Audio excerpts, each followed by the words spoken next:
Buenos días.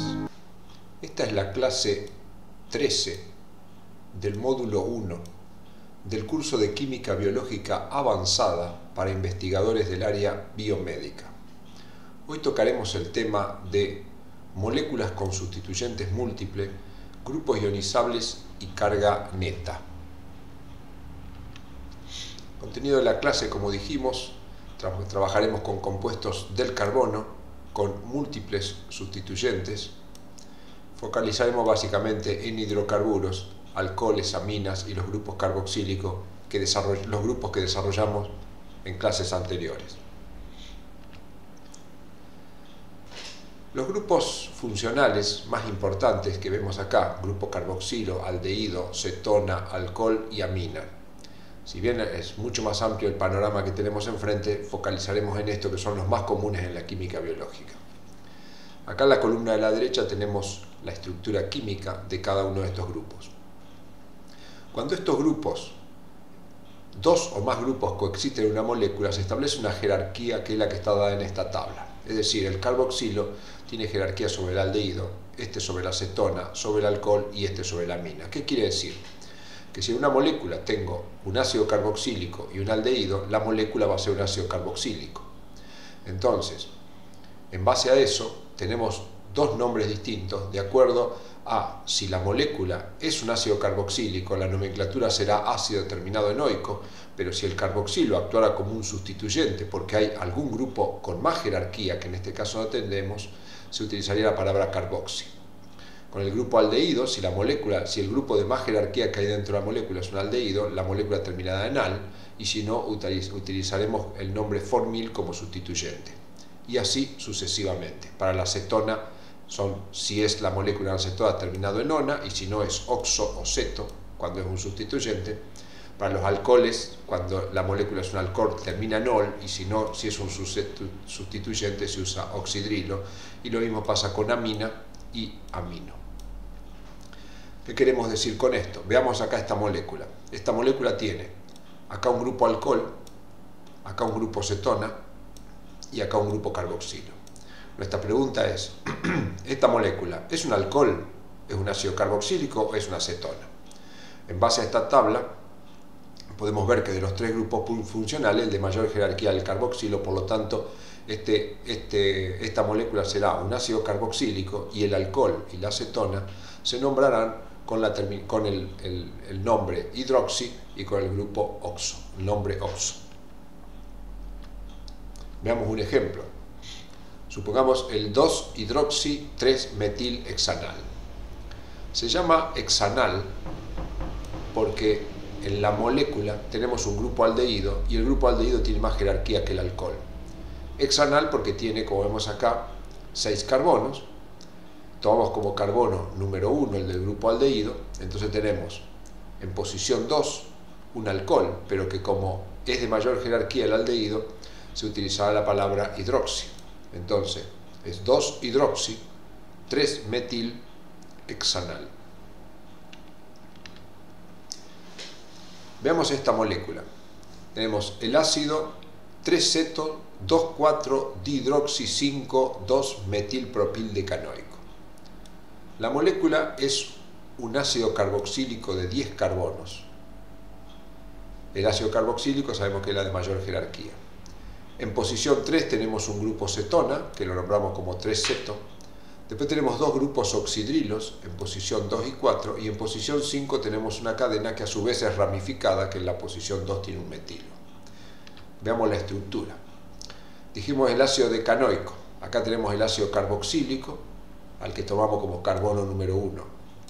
El carbono 1, 2, 3, 4, 5, 6, 7, 8, 9 y 10 carbonos. De ahí viene el nombre de ácido decanoico. Luego tenemos 3-ceto, este es el 1, 2, 3. Acá tenemos un grupo cetona, pero que se nombra con el nombre ceto como un sustituyente. 2 y 4 dihidroxi en el carbono 2. En el carbono 4 tenemos dos grupos alcohólicos, pero como el grupo de mayor jerarquía, el carboxilo, no vamos a terminar en ol, sino que decimos 2,4 dihidroxi. Y en posición 5 tenemos un propil que a su vez, tomando esto como carbono 1 de la ramificación, en el carbono 2 tiene un metilo. Y de ahí viene este largo nombre complejo. Veamos al revés el ejercicio. Demos la nomenclatura de este compuesto. Acá tenemos la jerarquía de los grupos: carboxilo, aldehído, cetona, alcohol y amina. Abramos una ventana para escribir. Entonces, ¿qué grupos funcionales tenemos acá? Alcohol y cetona. Tenemos cetona y alcohol. El cetona tiene prevalencia, por lo tanto, este compuesto será una cetona. Y eso implica que te da terminación ona.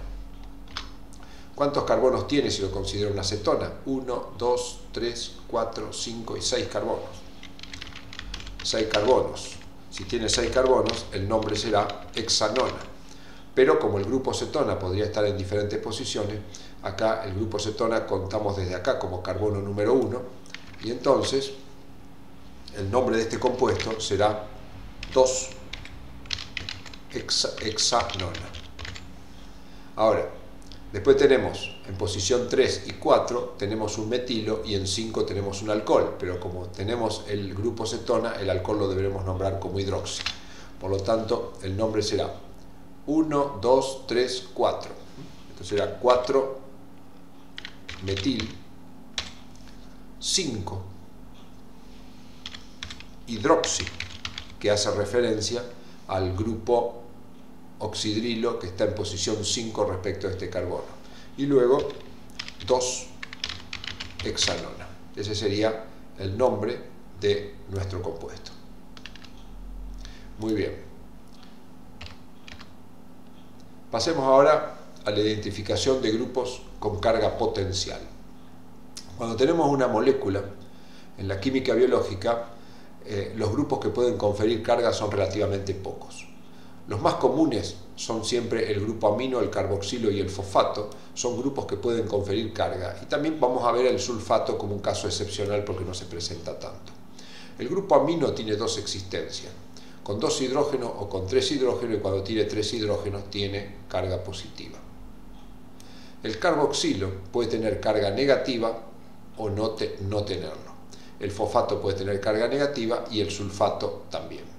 Por lo tanto, son 3 los grupos que pueden tener carga negativa y uno solo el grupo que puede tener carga positiva.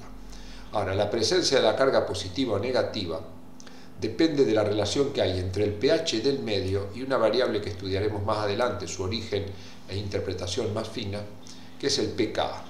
Pero en este momento aprendamos simplemente como regla. Si el pH en el que se encuentra la molécula es mayor que el pKa, el grupo amino no tendrá carga, el grupo carboxilo, el fosfato y el sulfato tendrán carga negativa. Es importante tener en cuenta que el pKa depende de cada grupo y es un número que dispondremos en el momento de trabajar. Si el pH fuera menor que el pKa, el grupo amino va a tener carga positiva y los otros 3 grupos no tendrán carga. Es importante notar que si el pH es menor que el pKa, las moléculas, en el caso del fosfato no lo ve porque es una simplificación, pero las moléculas tienen más hidrógeno que si el pH es mayor que el pKa. Por eso en general decimos que si el pH es mayor que el pKa, la molécula está disociada.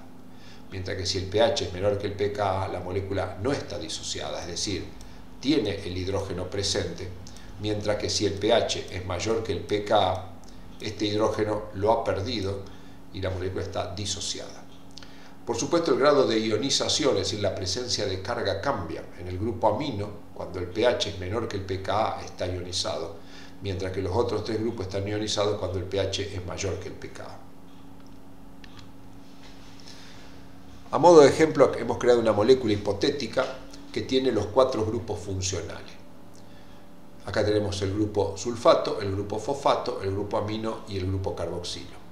Si bien los pKa dependen del entorno molecular, podemos considerar un valor aproximado. Por ejemplo, el grupo sulfato tiene un pKa que podría rondar -1. Los grupos fosfato 7, los grupos amino 9 y los carboxilos 5. De todas maneras, este es un dato que en los ejercicios debe ser provisto. Lo primero que vamos a hacer es identificar en una molécula biológica los grupos que potencialmente pueden tener carga. Como ya sabemos, los grupos que pueden tener carga son el amino, carboxilo, sulfato y fosfato. Entonces, de mirar esta molécula, vemos, por ejemplo, acá tenemos un grupo amino, acá tenemos otro, acá tenemos otro, otro y otro. Después acá no tenemos ningún grupo más. Acá tenemos dos fosfatos, uno por acá y otro por acá, que pueden tener carga, o sea que acá podría haber cargas positivas, pero acá cargas negativas.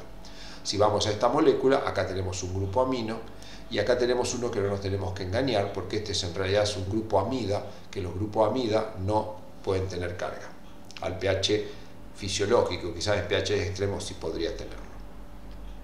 Veamos otra molécula. Acá tenemos la S-adenosilmetionina, que veremos cuando estudiemos más química más avanzada. Otra vez acá tenemos varios grupos amino. Y acá tenemos un grupo carboxilo, por ejemplo. Y acá tenemos un grupo amino, que se nos había pasado. Entonces, en todos estos grupos, que son 5, podría haber cargas positivas, en este también, pero en este carga negativa. Acá no vemos sulfato, sí hay azufre, pero no sulfato, ni tampoco fosfato. Veamos un ejemplo un poco más complejo, ya con los pKa. Acá tenemos una molécula que es una coenzima, que es el pirofosfato de tiamina. No importa su nombre, ni tampoco su estructura, pero sí prestemos atención a los grupos ionizables, o sea que pueden tener carga. Acá tenemos un grupo amina, donde ya tengo provisto el pKa. Acá tengo otro grupo amina y otro grupo amina. Después acá tengo dos fosfatos. Y tengo los pKa. Entonces mi pregunta es, ¿qué carga tendrá esta molécula pH 7? Debo recordar que si el grupo amino está a un pH mayor que el pKa no tiene carga, y si es menor, sí. Y el carboxilo es lo contrario. Entonces analicemos, por ejemplo, un grupo. Acá tenemos este grupo que tiene pH 6. Como el pH es 7, estamos en esta circunstancia, donde el pH, que es 7, anotémoslo acá, es mayor que el pKa de ese grupo, que es 6. Por lo tanto, si el pH es mayor que el pKa, el grupo amino no tendrá carga. Lo mismo va a pasar con este. Ahora, ¿qué ocurre con este grupo? Este grupo, el pH, como dijimos, es 7, pero el pKa de este grupo y de este grupo es 8 en un caso y 9 en el otro. Por lo tanto, estoy en la situación donde el pH es menor que el pKa y estos dos grupos deberían tener carga positiva. Si vamos a ver la molécula acá, como dijimos, estos dos grupos no tienen carga y estos sí tendrían carga positiva. ¿Qué pasa con los fosfatos? Los analizamos de la misma manera. Tenemos dos grupos donde el pH es menor que el pKa porque tienen 5. Si pH es menor que el pKa, el fosfato, si el pH es mayor que el pKa, estamos en esta circunstancia, el pH es 7, el pKa es 5, el fosfato tendrá carga negativa. Pero para este, que tiene 8, estamos en la situación donde el pH es menor que el pKa. Si el pH es menor que el pKa, el fosfato no tendrá carga en ese oxidrilo. Por lo tanto, la molécula nos ha quedado con dos cargas negativas en esta zona y dos cargas positivas en esta zona. Por lo tanto, la molécula va a tener una carga neta que es neutra. Veamos la misma molécula, pero ahora cambiándole el pH. Si cambiamos el pH a 8,5 y seguimos manejándolo con la misma tabla, el primer grupo, que tiene pKa de 6, el pH es mayor que el pKa porque 8,5 es mayor que 6, por lo tanto no tendrá carga. Lo mismo pasará con este, pero en esta circunstancia 8,5 es menor que 9. Si el pH es menor que el pKa, el amino tiene carga positiva. Si vamos chequeando la molécula acá, estos dos dijimos que no tenían carga y este sí tiene carga positiva. Veamos qué pasa con este. El pH es 8,5, es mayor que el pKa. Si el pH es mayor que el pKa, el amino no tiene carga, por lo tanto este grupo amino va a quedar sin carga. Vayamos ahora a esta molécula. 8,5 es más grande que esto, que esto y que esto. Quiere decir que 8,5 es mayor que el pKa de todos los fosfatos. Cuando el pH es mayor que el pKa, el fosfato tiene carga negativa. Por lo tanto, acá tendré carga negativa acá, acá y acá. Entonces, al analizar toda la molécula, tenemos una carga negativa por acá, otra carga negativa por acá, otra carga negativa por acá. Y tenemos solo una carga positiva en este sitio. Por lo tanto, si tenemos 3 negativas y una positiva, la carga neta será 2 cargas negativas, y por eso decimos que la molécula tiene carga neta negativa o es en su conjunto un anión.